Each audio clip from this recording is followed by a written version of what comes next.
Shabbos, Gemara and Kesubos, Daf Zayin. We concluded yesterday on Vavam and Beis. We concluded with a machlokes Abaye and Rava, whether it's a machlokes Hanayim with regard to the machlokes of Rav and Shmuel. A little bit confusing, machlokes. But basically, is one allowed to have the first act of intercourse on a Shabbos? Ma'alevo b'tchil b'Shabbos, of course, with a basula, with a virgin, in which we assume there's going to be dam besulim. This went back to 2 days ago, in which we had a fundamental discussion whether the dam is chabure michbar, at some level it's absorbed into the walls of the rechem, or whether dam mifkad pocket is like that balloon that's just sitting there to pop, based upon the machlekes, the large machlekes, Rav Yehuda and Rav Shimon, whether davashin miskavin is mutter, says Rav Shimon, or aser, says Rav Yehuda. Of course, we have the concept of psik reisha, even though Rav Shimon says davashin and miskavin, if you don't have intent for something, it's mutter, but if it's unavoidable, it's a psik reisha, it's 100%, it's going to happen, then it's going to be forbidden. And we concluded yesterday with Rava and Abaye discussing whether that machlekes is a machlekes Tanayim. Now we pick it up 3 lines from the bottom of Vavam and Beis. Masiv Ravami. Again, we're continuing asking questions on the opinion of Shmuel that it is forbidden for the Besula to be together for the first time on Shabbos because of the concern there might be dam, there might be blood. Says Ravami, Hamabiz Morsa B'Shabbos. If someone pops a pimple on Shabbos, or in our school terminology, you lance a boil, you pop a pimple. The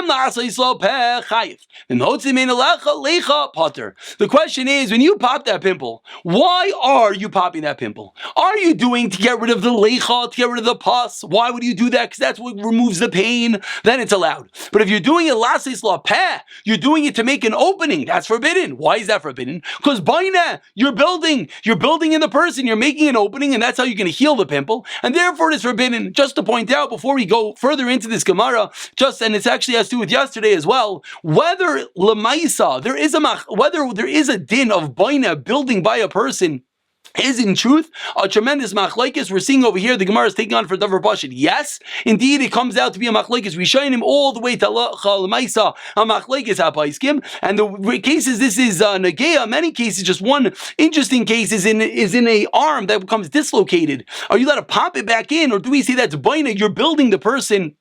The halach lemaisa, basically based on the fact that it's a very simple act, if anyone has ever seen it happen, they just take the hand and they do a dot of a push, and because at the end of the day it's extremely painful, etc., there's makom to be makel, even to have a yid to push back in a dislocation on Shabbos. But back into our Gemara, says our Gemara, are you allowed to pop a pimple on Shabbos? So if you're doing it to remove the pus, it's allowed. If you're doing it to build, it is going to be forbidden. Look at the top Rashi for a moment, very important Rashi, quoting Gemara in Shabbos, that says, what do you mean it's pater if you remove the lecha? It means it's mutter, it's allowed, which of course is abnormal. Usually the word pater means pater aval aser. It's mutter, but it's aser midrabanan. Here Rashi points out very importantly, it's mutter lechatchila.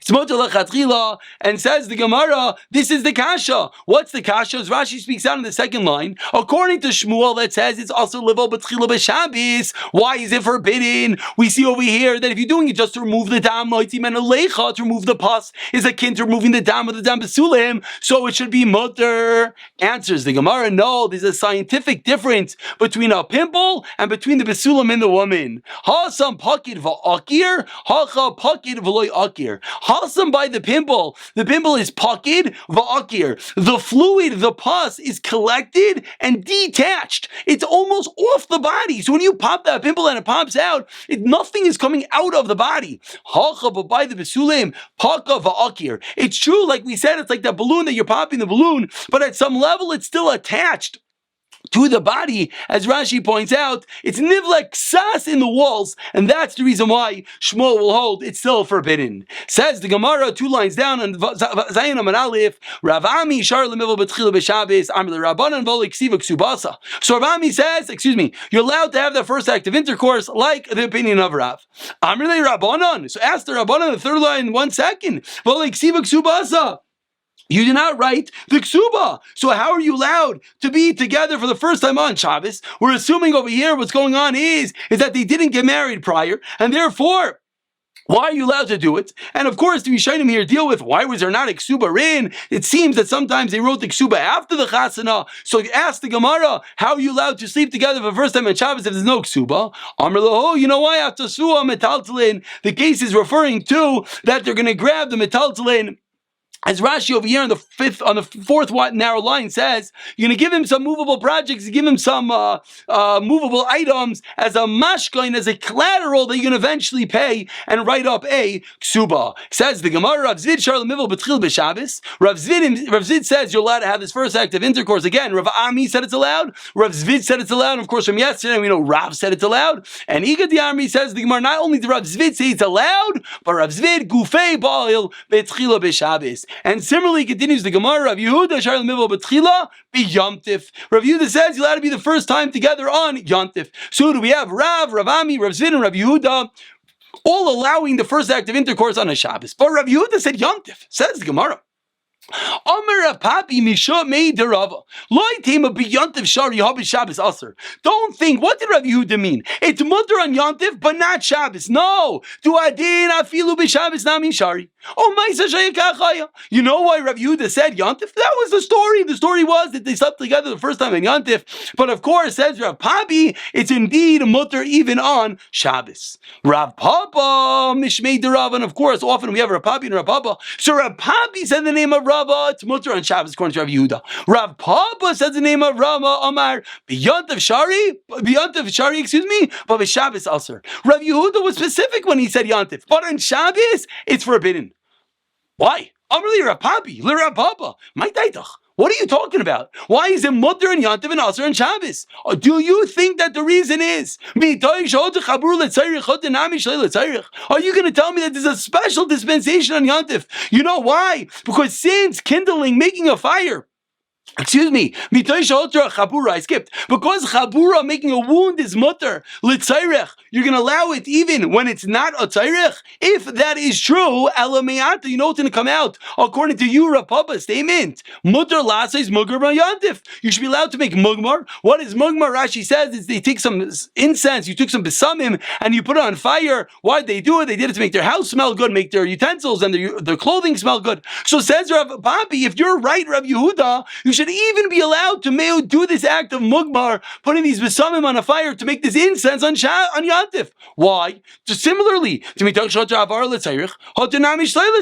we know that's not true. So Amar Le, Rav Papa responds, Oh Lecha Amar Kra. Says Rav Papa, you got it wrong. The pasuk says, Achasher Yoichal Lechol Nefesh. With regard to Yantif preparation, something that we've seen and Gemaras in Maikadin Chagiga, with regard to Yantif's preparation, that which is eaten by any person, and from there we learn Davar Hashaveh Lechol Nefesh. That which is mutter and Yantif is something that is equal by all people, and therefore the reason why Rav Papa explains that Rav Yehuda allowed the act of intercourse the first time in Yantif specifically, and not Shabbos, because it's something that is Hotra Lechol Nefesh, something that is mutter for all people, something as we'll see in a moment. Anyone is shayach and relevant to having that first act of intercourse in Yantif. That's why he's mutter, and this will come clear in one moment. According to what you just said, that has to be davar hashaveh l'chol nefesh, which we think right now means something that's equal to all people. If you have a deer on Yantif, deer is a very expensive type of meat. So you're going to tell me because it's not equal, not everyone eats deer, so you're not allowed to shecht and you're not allowed to have the deer on Yantif. Also, lemishchatei. Amar lei, no. I know davar hatzayrech l'chol nefesh kamina. I don't mean that every person could afford it. It's a tzayrech. It's a necessity for all people. And tzvi tzarech l'chol nefeshu. And of course, all types of food are a tzayrech l'chol nefesh. And that is the reason why it's allowed. And that is how Rav Papa explains how he learned the opinion of Rav Yehuda that it's specifically mutter on Yantif because a bia rishayna is something which is a tzayrech l'chol nefesh, and that is what is mutter on Yantif. And of course we see from here a very important and famous rule that when it comes to all food preparations, the reason why they're mutter on Yantif, even though you might be cooking some expensive steak that someone else can't afford, but ostensibly it's something that is a tzayrech for all people to have food. And Amar Rav Yaakov Bar Idi, Hoyer Rav Yochanan B'Tzaidan, Rav Yochanan gave up sak, Aser Livo B'Tchil B'Shabbos. So even though we started off today with Rav Zvid and Rav Papa, Rav Zvid and Rav Ami and Rav Papi in the name of Rav Yehuda that all learned it's allowed to have that first act of intercourse on Shabbos, answering the question that we started 2 days ago, Ma'u Livel B'Tchila B'Shabbos. But says Rav Yaakov, no, Rav Yochanan got up and gave a psak halach in a place called Sidon that it is forbidden. Ask the Gemara 1 second. You just said the word hayra. He got up and he gave a hayra. He gave a psak halacha in public. Miika hayra. Is there that word hayra the Gemara is bothered by? Does the word hayra ever connote that it means a forbidden act? Answers the Gemara in, yeah, ve'atanan. Not ve'atanan as a kasha, but ve'atanan we learned in the Mishnah, says the Gemara, hayra. Excuse me, we are 5 lines from the white lines. The word hayra is also used by Beis Hillel for also an isser, that the nazir is another for another 7 years. So we see a precedent that the word hayra can be used in conjunction with an isser. Vinami, another raya, kiyodetanya, as we learned in a brayso, chota shidra, if someone's spinal cord is nifsak, shenifsak berubai, divrei Rebbe, Rav Yaakov Amar afilu nekev. We're discussing over here an animal. At what point this animal becomes a treifa? Says the Gemara, we have a machlekes. Rebbe says that the majority of the spinal cord has to be split, and Rav Yaakov says no, afilu nikev, even if it's just going to have a hole. And what happened? Hayra Rebbe ki Rav Yaakov. So see again, using the word hayra in conjunction with an iser, so with a conjunction with a chumra. So it's not shver that Rav Yaakov said over there Rav Yochanan was hayra, that you cannot have that first act of intercourse on Shabbos.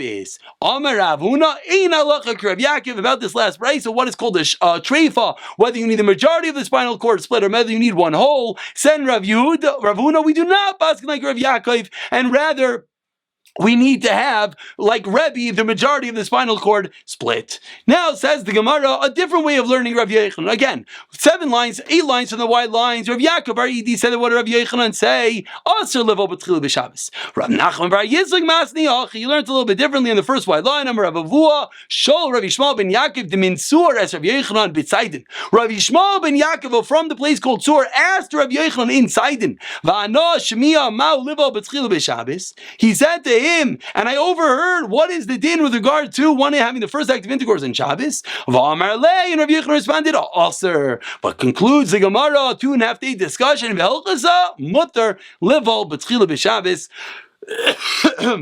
Excuse me, and that is indeed the psak halacha. If it's ever relevant that one gets married and it comes a Friday night and they have not slept together yet, the psak halacha is that they're allowed to be together for the first time at Shabbos, even though it could potentially cause dam, like we saw the past few days. That is the halacha. Says the Gemara, Zayin Amar Aleph, 3 lines in to the wide lines. Amar Rav Chalboy, Amar Rav Huna, Amar Rav Abu Bar Zada, Amar Rav Achas Besula, V'achas Almana, Ta'una Bracha. Now we go into the chasana, we go into the incredible brachas that are given at a chasana, and starts off the Gemara, whether a Besula, a woman who never had intercourse, is getting married, or whether an Almana, a woman that was previously married, a widow is getting married, Ta'una Bracha. They require brachas. Ask the Gemara, Omiyam Ravuna, Hachi, did Ravuna really say this? Ravuna said Almana does not require brachas at her chasana. Answers the Gemara like Kasha. Can be bacher shenas almana. If a bacher, which means a man for the first time he's getting married, marries an almana, a widow, a woman who was previously married, then they require bracha. Can be almana shenas almana. But if a man was previously married and the woman was previously married, a widow and a widower, then both of them, then that's where Ravuna meant they do not require bracha at their wedding. Ask the Gemara further. They don't need bracha. How do we know that when you say the bracha of chasanim that at a chuppah you need to have 10 Jews present? Shenamar. The pasuk says 7 lines to the bottom of Zayin Amar Aleph. It's a story in Rus that Boaz took 10 people from the elders of the city, and they said, sit over here, and they sat there. And says the Gemara, who was getting married over there? Boaz was an Alman, he was previously married. Shenasa Almana, and he was marrying Ros, who was also previously married. And says the Gemara, we see clearly that there is a concept, that there is a bracha over there. So what did Rav Huna mean that there is no bracha by an Alman, Shenasa Almana, 2 people who were previously married? Answers the Gemara, my enoituna bracha. What did Rav Huna mean? 5 lines to the bottom. Interprets the Gemara. What did Rav Huna mean when he said that they do not require a bracha? Dam Rav Huna enoituna bracha kol zayin. There's no shiva. There's no 7 days of sheva brachas. Aval yoim echad tuna bracha. But even if they were both previously married, they require bracha for 1 day at the chuppah. There is still the shiva brachas. Elahad Tanya asked the Gemara further. That which we said a few days ago. We said even when a woman was previously married, the Chazal were concerned for the welfare of every Bnei Yisrael, every Jewish girl, that they should be at least together with their husband for 3 days. So you're telling me there's only a bracha for 1 day, but we see there should be 3 days. Ask the Gemara, what was that statement? What was that brayso b'mai? What's the case? Ibe Bacher, if the man was never married, or Amet Shivra, you just said there should be 7 days of bracha. Iba Alman, if the man was previously married, Amr Yom Echad, there's 1 day of bracha. Answers the Gemara, 2 answers. Iba Yisema ba'alman Yom Echad libracha u'shleisha l'simcha. 2 different things. What was the shock to? What was the concern of Chazal that the brayso quoted that we saw in the beginning of the Masechta? The concern was that a husband and wife be together, and that was the raya that we said that when they get married on a Wednesday night that they should sleep together first. When the Almana gets married on a Thursday, they sleep together on a Thursday night, so that they're together Thursday of the Chasana, Friday, because the Chiba is Biyah after the Tashmish on a Thursday night, and Shabbos. That's Simcha, that's being together. But with regard to the Bracha, there's no Shavuot Brachas all 3 days. The Bracha is only the first day, when it's an Alma and Shanasa Almana, 2 different people that are previously married. Teretz number 1 of the Gemara. Iba Yisim on the last line, another Teretz says the Gemara, Bebacher Shiva. When do we say that the 7 days of celebration? When a bacher, a boy that was unmarried, marries a woman that was previously married. Bebacher Shiva lebracha. 7 days for Shavuot brachas. Ushloisha lesimcha. But if she was previously married, then there's only 3 days of rejoicing, which we would quote unquote call Shavuot brachas, but there won't be the Shavuot brachas all 7 days.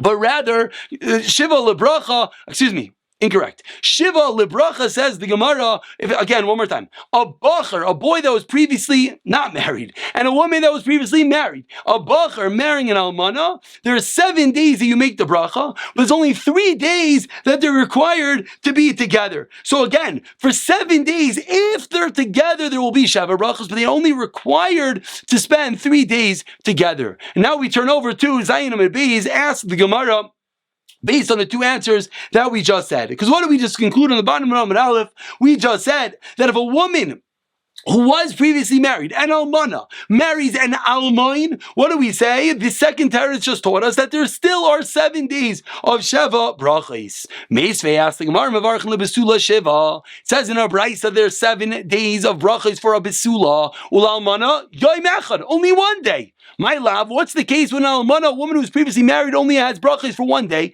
Afilu almana shenas lebacher. Seemingly we think it's any case of almana, which includes an almana that's marrying a boy that was never married, and yet it says only bracha for 1 day. And you just told me in the bottom of Amud Aleph that there's 7 days.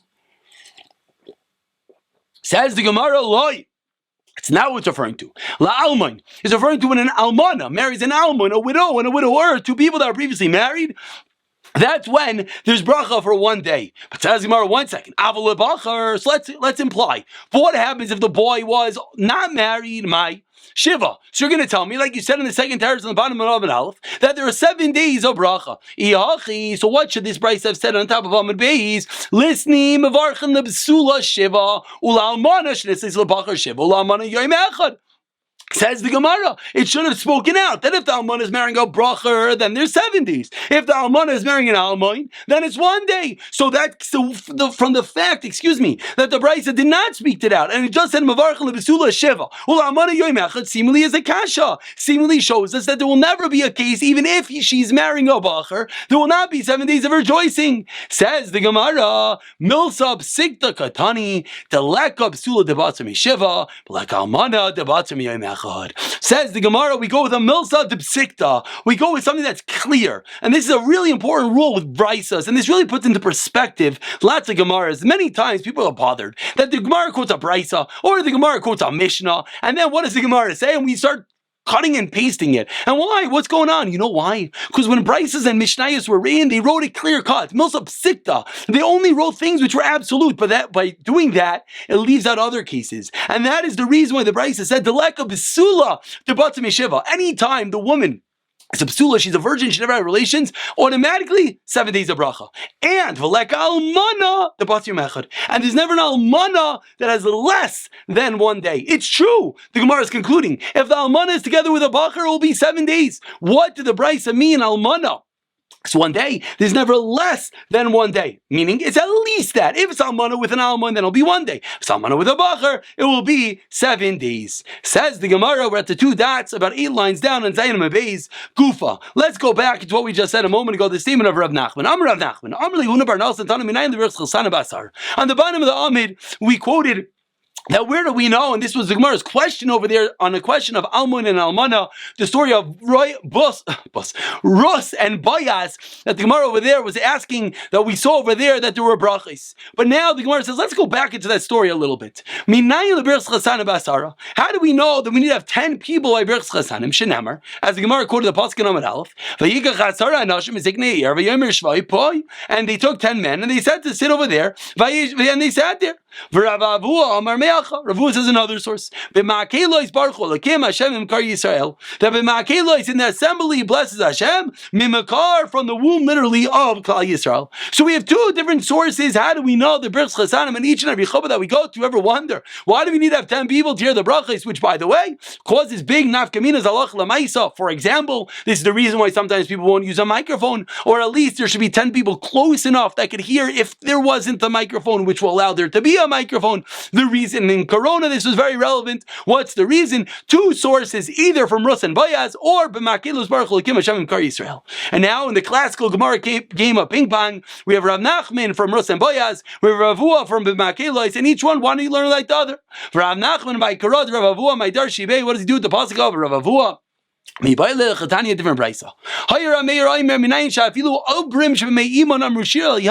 How do we know that even the uber, the fetus in her mommy's belly, her mommy's womb, I should say, not in the belly, said Shira, said praise on the sea by Kriyas Yam Shnemar, B'Makeilos Baruch L'Kim Hashem Mimikar Yisrael. As we said, the word Mikar means the womb, literally. And by the way, that is what it's referred to as. That is the reason, that is a source, says Rav Nachman, that even the Ubar B'Meiman said Shira to Hashem. Ve'edach, what does Rav Hua say? Emkein Le'Makar Mi Beten. My Mimikar. Why do you use the word Mikar? Al Iske Makar. You know what it's referring to? It's referring to matters of the Makar, which is referring to Al-Chasana. Now we go the other way. Rav Hua by Rav Nachman by Dar Shibei. What does he do with the pasuk of Rav Nachman? Hahomi by Leila Medrash. She needs the pasuk of Rav Nachman by Rus and Bayaz for a drasha. Amayni v'loya amayni. It's the very, very famous drasha. That is what he learns from the pasuk. Amayni v'loya amaynis and mayavi v'loya mayavis. These are Gadaitich lebracha, because says Rav Nachman,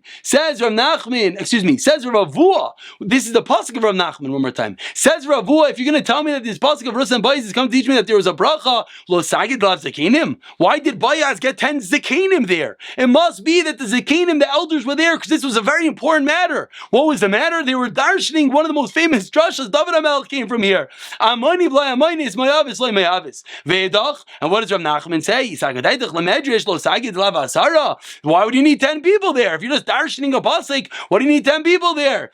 And says Martin, no, you wouldn't need 10 people to Barsume Milsa. You need 10 people in order to publicize this incredible ruling. He told his Talmud, Rav Chanan, get 10 people. And he told him to get 10 people. You know why? Because I'm teaching you a hallmark ruling, a watershed moment. If you want to give something over to an unborn baby, it works. And he told him to get 10 people. So we see a concept of getting 10 people, even for halachic ruling. That's Machlekes Rav Hua and Rav Nachman, the 2 sources that we learn out. Where, 10 people, that you need 10 people by a chuppah. But the Gemara concludes that, by the way, Hamazak Lober is in Maisa, it does not work. You cannot give something to an unborn fetus. And we'll conclude today with Tanur Abanan. We're about 8 lines to the white lines. This Birchas Chasanim, this bracha that we say, was only said Bebeis Chasanim, the house of the Chasan, Rav Yudam Af Bebeis Erusin. It's even said by the Erusin. And of course, Mavarchan Isa, and of course, it's referring to in a nostalgic world that the Erusin and Nesuin actually inherit Eretz Yisrael. There's so many people that do this. They have an Erusin, they make real Tanayim, but many of us in America, particularly non-Chasidim also as well, do the Erusin and the Nesuin together. We do not do separate Tanayim at the Chasana. But says the Gemara, and Amar Abaye, Ube Yehuda Shanu. That was only in Yehuda. Why? Because in Yehuda they did a very interesting thing.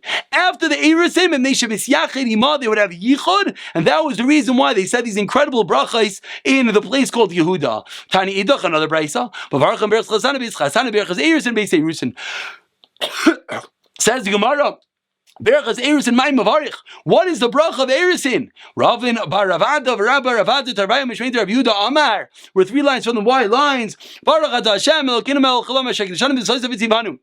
Al Arayos. You commanded us with regard to Arayos, forbidden unions. V'Asar Lanu.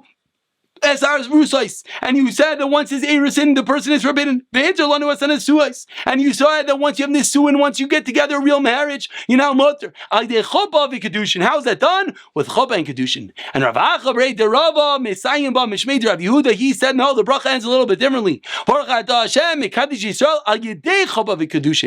man deloichas, and do you have a chasima? Meaning, does the bracha end with Baruch Atah Hashem? So according to the first opinion that says no, you know why? Well, you make a bracha on ha'etz, you make a bracha on your tefillin. You don't have 2 brachas. You don't say baruch and end with a baruch. No, it's 1 baruch at the beginning. According to the second man, according to Rav Acha, that says we conclude with a baruch, midah ve'akadusha. He says that it's learned out from Kedusha, it's learned out from Kiddush, as Rashi explains, in which we have a bracha both at the beginning and at the end. And we'll pick up from this Birchas Chasanim in tomorrow's daf, Emir Hashem.